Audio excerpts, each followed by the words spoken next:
విధంగా సుందిల్లా అన్నారం బ్యారేజ్లకు సంబంధించిన సాంకేతిక నిపుణులతో పర్యటన చేసి ఒక అవగాహన కల్పించుకొని ఎన్డీఎస్ఏ నుంచి ఇతర సాంకేతిక సంస్థలు సాగునీటి పారుదల శాఖ అధికారులు ఈ 3 బ్యారేజీలు నిర్మించిన సంస్థలకు సంబంధించిన అందరినీ కూడా ఈరోజు ఈ సమావేశాలకు తీసుకురావడం జరిగింది. ఈ పత్రికా సమావేశంలో మిత్రులు శ్రీధర్ బాబు గారు, ఉత్తమ్ కుమార్ రెడ్డి గారు, అదేవిధంగా వివేక్ గారు, శ్రీనివాస్ రెడ్డి గారు, ఇతర మంత్రులందరూ పాల్గొని దీంట్లో ఎక్కువ వివరాలు లోతుకు నేను వెళ్ళదలుచుకోలేదు, కానీ కొన్ని అంశాలను స్థూలంగా మీడియా మిత్రుల దృష్టికి నేను తీసుకురాదలుచుకున్నాను. గోదావరి జలాల ద్వారా ఉత్తర తెలంగాణను సస్యశ్యామలం చేయాలని ఆదిలాబాద్, కరీంనగర్, నిజామాబాద్, రంగారెడ్డి, నల్గొండ, హైదరాబాద్ సాగునీటి, కరీంనగర్ ఈ జిల్లాలన్నిటి కూడా సాగునీరు, తాగునీరు అందించాలని 1975లో జలగం వెంగళరావు గారు ఆనాటి మహారాష్ట్ర ముఖ్యమంత్రి చవాన్ గారితో ఒక ఒప్పందం చేసుకొని ఈ ప్రాజెక్టుల నిర్మాణానికి మొట్టమొదట అంకురార్పణ చేయడం జరిగింది. వివిధ కారణాల చేత అప్పుడు నిర్మాణం జరగని ప్రాజెక్టును డాక్టర్ వైఎస్ రాజశేఖర రెడ్డి గారు ముఖ్యమంత్రి అయిన తర్వాత జలయజ్ఞంలో భాగంగా ప్రాణహిత చేవెళ్ల ప్రాజెక్టును నిర్మించాలని దానికి సంబంధించిన సాంకేతిక అనుమతులతో పాటు టెండర్ ప్రక్రియను కూడా పూర్తి చేసి 2009లో పనులను ప్రారంభించడం జరిగింది. ఆనాడు 38,500 కోట్లతోని 16,40,000 ఎకరాలకు, అదేవిధంగా పరిశ్రమలకు, హైదరాబాదు నగర తాగునీటి కోసం నీటి కేటాయింపులతోని 160 టీఎంసీలను నీటి వినియోగాన్ని చేయాలని పనులను ప్రారంభించారు. తెలంగాణ రాష్ట్రం వచ్చేటప్పటికి దాదాపుగా 6,158 కోట్ల రూపాయలు ఖర్చు పెట్టి తెలంగాణ రాష్ట్రం వచ్చిన తర్వాత 5,000 పైచీలకు కోట్ల రూపాయలను ఖర్చు పెట్టడం జరిగింది. మొత్తానికి ఉమ్మడి రాష్ట్రంలో తెలంగాణ రాష్ట్రం వచ్చిన తర్వాత ప్రాణహిత చేవెళ్ల ప్రాజెక్టు మీద 11,700 కోట్ల రూపాయలు ఖర్చు పెట్టిన తర్వాత చంద్రశేఖరరావు గారి మదిలో దీనివల్ల తనకి ఎలాంటి ప్రయోజనం లేదు, ఆర్థిక రాజకీయ ప్రయోజనం లేదు కాబట్టి ప్రాజెక్టుల రీడిజైనింగ్ పేరు మీద ఈ అంకానికి, ఈ అవినీతికి, ఈ ఆలోచనకు తెరలేపిండు. పేరు మార్చిండు, ఊరు మార్చిండు, అంచనాలను మార్చిండు. దాంతో గత ఆనవాళ్లను లేకుండా చేయడం ద్వారా ప్రాణహిత చెవెళ్ల పేరును కాళేశ్వరం ప్రాజెక్టుగా మార్చి తుమ్మిడిహెట్టి దగ్గర కట్టాల్సిన ప్రాజెక్టును మేడిగడ్డకు, అన్నారంకు, సుందిళ్లకు మార్చి 38,000 కోట్ల రూపాయలు ఉన్న అంచనాను 1,50,000 కోట్లకు దాదాపుగా పెంచడం జరిగింది.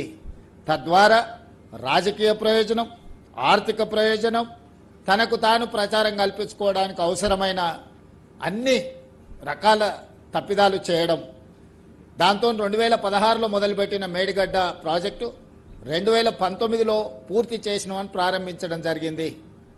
ఆ రోజు పెద్ద ఎత్తున ప్రపంచంలోనే ఒక అద్భుతం, ఈ అద్భుతమైన కట్టడాన్ని ప్రపంచంలో ఎవరు కట్టలేదు అని చెప్పి ప్రచారం కల్పించుకోవడమే కాకుండా ఆనాటి గవర్నర్ నరసింహన్ గారిని మభ్యపెట్టి అబద్ధాలను వారికి చెప్పి వారే ఇక్కడికి వచ్చి ఇది కాళేశ్వరం కాదు, హరీష్ రావు గారి పేరు, హరీష్ రావు గారు కాదు కాళేశ్వరరావు అని ఒక గవర్నర్తోనే ఇక్కడ అబద్ధాలు చెప్పించారు.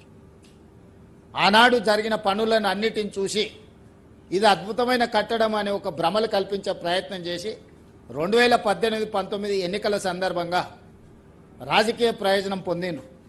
ఆ తర్వాత 2020లోనే ఈ మేడిగడ్డ బ్యారేజ్లో లీక్లు ఉన్నాయి, లేకపోతే నిర్మాణ లోపం ఉందని ఆనాటి ఇంజనీర్లు లేఖలు రాయడం జరిగింది. ఎలాంటి సంస్థకు పట్టించుకోలే, నిర్వహించలేదు. చివరికి 2023 అక్టోబర్, నవంబర్లో పూర్తిగా కుప్పగూలిపోయింది మేడిగడ్డ. ఆ తెల్లారే వెళ్ళి ఇక్కడ ఇంజనీర్ పోలీస్ స్టేషన్లో కంప్లైంట్ కూడా చేయడం జరిగింది. అన్ని దాచిపెట్టి 2023 ఎన్నికల్లో ప్రయోజనం పొందాలనుకున్నప్పుడు ప్రకృతి కేసీఆర్ యొక్క అవినీతిని, అహంకారాన్ని, దుర్మార్గమైన ఆలోచనను ప్రకృతే గుర్తించి పూర్తిగా ఇక్కడ ప్రాజెక్టు దెబ్బతిని దాచిపెట్టినా మూసిపెట్టినా దాగని నిజాన్ని ప్రకృతే బయటికి తీసుకొచ్చింది. ఆ రోజు నాతో పాటు శ్రీధర్ బాబు గారు, ఇతర మిత్రులు, రాహుల్ గాంధీ గారు ఇక్కడికి పర్యటనకు వచ్చి ఇక్కడ జరిగిన అంశాలను ప్రపంచానికి చెప్పడం జరిగింది. ఆ ప్రభుత్వం అధికారంలో ఉన్నప్పుడే ప్రాజెక్టులో సమస్యలు రాగానే ఎన్డీఎస్ఏ పర్యటించి 2023 నవంబర్ 1 తారీఖు నాడు ప్రాథమిక నివేదిక ఇచ్చింది. డిజైన్లలో లోపం ఉంది, నిర్మాణంలో లోపం ఉంది, నాణ్యతలో లోపం ఉంది, నిర్వహణలో కూడా లోపం ఉంది. కాబట్టి దీన్ని పూర్తి స్థాయిలో సాంకేతికంగా విశ్లేషించిన తర్వాతనే ముందుకు వెళ్తాం. ఈ ప్రాజెక్టుల మీదలో నీళ్లు నింపడం కూడా ప్రమాదకరము అని చెప్పి ఎన్డీఎస్ఏ మొట్టమొదటి నివేదిక చంద్రశేఖరరావు గారు ముఖ్యమంత్రిగా ఉన్నప్పుడే ఇచ్చిండ్రు. అప్పుడు కూడా ఎదురుదాడి చేసిండ్రు తప్ప తక్షణమే చర్యలు తీసుకోవడానికి ప్రయత్నం చేయలే. ఆ తర్వాత విజిలెన్స్ అండ్ ఎన్ఫోర్స్మెంట్ నివేదిక ఇచ్చింది. ఆ తర్వాత ఎన్డీఎస్ఏ పూర్తి స్థాయి నివేదిక ఇచ్చింది. ఆ తర్వాత కాంగ్రెస్ పార్టీ అధికారంలోకి వచ్చిన తర్వాత విచారణకు జ్యుడిషియల్ కమిషన్ ఇస్తే పీసీ ఘోష్ గారు 645 పేజీల రిపోర్ట్ సవివరంగా ప్రభుత్వం వైపు నుంచి పొలిటికల్ ఎగ్జిక్యూటివ్ చేసిన తప్పులు, ఎగ్జిక్యూటివ్ ఆఫీసర్స్ చేసిన తప్పులు, నిర్మాణ సంస్థ చేసిన తప్పులు, ఇందులో అంచనాలను పెంచి ఏ విధంగా దోసుకున్నారు సంపూర్ణంగా నివేదిక ఇచ్చారు. చంద్రశేఖరరావు గారిని, హరీష్ రావు గారు 119 మంది నాకు తెలిసే అధికారులను, వివిధ ప్రతినిధులందరినీ కూడా ఇందులో ఎవరెవరైతే ఉన్నారో వాళ్ళందరినీ కూడా విచారణ చేసి వాళ్ళకి సరైన విధంగా వివరణ ఇచ్చుకోవడానికి కూడా పూర్తిగా అవకాశం కల్పించి విచారణ చేసి నివేదిక ఇచ్చిండ్రు. ఆ నివేదిక మీద అసెంబ్లీలో చర్చ చేసి మేము కేంద్ర ప్రభుత్వానికి దీంట్లో multi agencies, multi states issues ఉన్నాయి, ఫైనాన్షియల్ ఇన్స్టిట్యూషన్స్ ఇన్వాల్వ్మెంట్ ఉన్నది, ఒక రాష్ట్ర ప్రభుత్వం పరిధిలో ఉండే విచారణ సంస్థలు విచారణ చేస్తే సంపూర్ణమైన విచారణ జరగదు అని చెప్పి శాసనసభలో సుదీర్ఘమైన చర్చ చేసి ప్రతిపక్షాలందరికీ అవకాశం ఇచ్చి అందరితో చర్చించిన తర్వాతనే రాష్ట్ర ప్రభుత్వం సిబిఐ విచారణకు సంపూర్ణంగా విచారణ చేయండి, ఇందులో బాధ్యులందరినీ శిక్షించండి అని పంపించడం జరిగింది. ఇప్పటికి దాదాపుగా 8 నెలలు దాటి 9 నెలలు కావస్తుంది. కేంద్ర ప్రభుత్వం సిబిఐ విచారణను ఇంతవరకు ఆదేశించలేదు. గతంలో కేంద్ర మంత్రి కిషన్ రెడ్డి గారు మీ వల్ల కాదు, మీరు చెయ్యరు, మీకు విచారణ చేసే సామర్థ్యం లేదు, సిబిఐకి ఇస్తే 48 గంటల్లో కేసీఆర్ను, హరీష్ను జైల్లో పెడతాము, మాకు ఇవ్వండి అని కేంద్ర మంత్రిగా వారు డిమాండ్ చేయడం జరిగింది. మరి ఈరోజు మేము సిబిఐ విచారణకు ఆదేశించి దాదాపుగా 9 నెలలు కావస్తుంది. కేంద్ర ప్రభుత్వం దీని మీద స్పందించకపోవడం వల్ల ఈ మధ్యకాలంలో మరొక లేఖ రాసినాం మేము, మీరు విచారణను తక్షణమే చేపట్టండి, దీనికి సంబంధించి ఇంకా ఆలస్యం అవుతుంది, ముందుకు వెళ్ళాలి, ఎవరెవరైతే ఇందులో తప్పిదాలకు పాల్పడ్డారో వాళ్ళందరినీ శిక్షించాల్సిన అవసరం ఉంది. ఇందులో ఉన్న అధికారులు కొంతమంది రిటైర్ అయిపోతున్నారు, కొంతమంది రకరకాల పరిస్థితుల వల్ల తప్పించుకునే ప్రమాదం ఉన్నది, తక్షణమే విచారణ చేయండి అని చెప్పి ఈ మధ్యకాలంలో మరొక లేఖ రాయడం జరిగింది. ఈ నేపథ్యంలో ఈరోజు విచారణ చేసి ఇందులో ఉన్న వాళ్ళని శిక్షించడం ఒక కోణమైతే, 1,000 కోట్ల రూపాయలు, 1,50,000 కోట్ల రూపాయల అంచనాలతోటి ఇప్పటికే 1,00,000 కోట్ల రూపాయలు కాంట్రాక్టర్లకు చెల్లించడం జరిగింది. ఈ ప్రాజెక్టుల మీద 1,00,000 కోట్లు ఖర్చు పెట్టిన కాళేశ్వరం ప్రాజెక్టు ఇప్పటి వరకు 1,00,000 ఎకరాలకు కూడా నీళ్లు ఇవ్వలేకపోయినాము. ఇప్పటి వరకు 2019లో ప్రారంభించిన ప్రాజెక్టు 2023 వరకు 162 టీఎంసీలను మాత్రమే ఇందులో నుంచి లిఫ్ట్ చేయడం జరిగింది. 20 టీఎంసీలు ఎవాపరేట్ అయిపోయినాయి, 32 టీఎంసీలు శ్రీపాద ఎలంపల్లి నుంచి మళ్ళీ కింది సముద్రంలోకి వదలాల్సిన పరిస్థితి. సో కాళేశ్వరం మీద 1,00,000 కోట్ల రూపాయల ఖర్చు పెడితే ఇప్పటి వరకు నికరంగా 1,00,000 ఎకరాలకు కూడా నీళ్ళు ఇవ్వలేకపోయినాము. అట్లని 1,00,000 కోట్లు ఖర్చు పెట్టిన ప్రాజెక్టును గాలికి వదిలేసే పరిస్థితి లేదు. వదిలితే ఒక భారము, పునర్నిర్మిస్తే ఇంకొక భారం. కానీ ఇందులోనే అన్ని చర్చలు చేసి వీటన్నిటిని కూడా రిపేర్ చేసుకొని మళ్ళీ ఈ తెలంగాణ ప్రాంతానికి నీళ్ళు అందించడానికి అవసరమైన పనులు చేయాలని చెప్పి ఈరోజు మేము నిర్ణయం తీసుకున్నాం. దాంట్లో భాగంగానే ఈరోజు సాంకేతిక నిపుణులందరూ 20 తారీఖు నాడు రావాలంటే వాళ్ళందరూ ఎవరు స్టేట్ పరిధిలో ఉన్న అధికారులు కాదు, ఈ రాష్ట్రంలో ఉండేవాళ్ళు కాదు. ఒకరు ముంబైలో ఉండొచ్చు, ఒకరు ఢిల్లీలో, ఇతర రకరకాల సంబంధించిన వాళ్ళు 1 నెల ముందు మేము డేట్ ఫిక్స్ చేసుకొని ఇక్కడికి రావడానికి పెట్టుకుంటే ఇక్కడ వచ్చి వీటన్నిటిని చర్చిస్తే బండారం బయటపడుతుంది, దోపిడీ ప్రజలకు అర్థమవుతుంది. సాంకేతిక నిపుణులు పర్యటించిన తర్వాత ఇందులో ఉన్న లోపాలను గుర్తిస్తారని ఇదే రోజు రాజకీయ మీటింగ్ వాళ్ళు ఆ పక్కన పెట్టుకున్నారు. ఈరోజు సాంకేతిక నిపుణులందరూ వస్తారు. మేము ఒక పొలిటికల్ విజిట్ కాదు, ఇది ఎక్స్పర్ట్స్ విజిట్. ఎక్స్పర్ట్స్ విజిట్లో పొలిటికల్ ఎగ్జిక్యూటివ్స్ మేమందరం ఇన్వాల్వ్ అయినాం.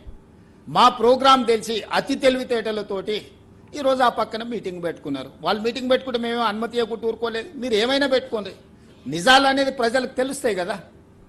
ఇప్పుడు మా మీద ఎదురుదాడి.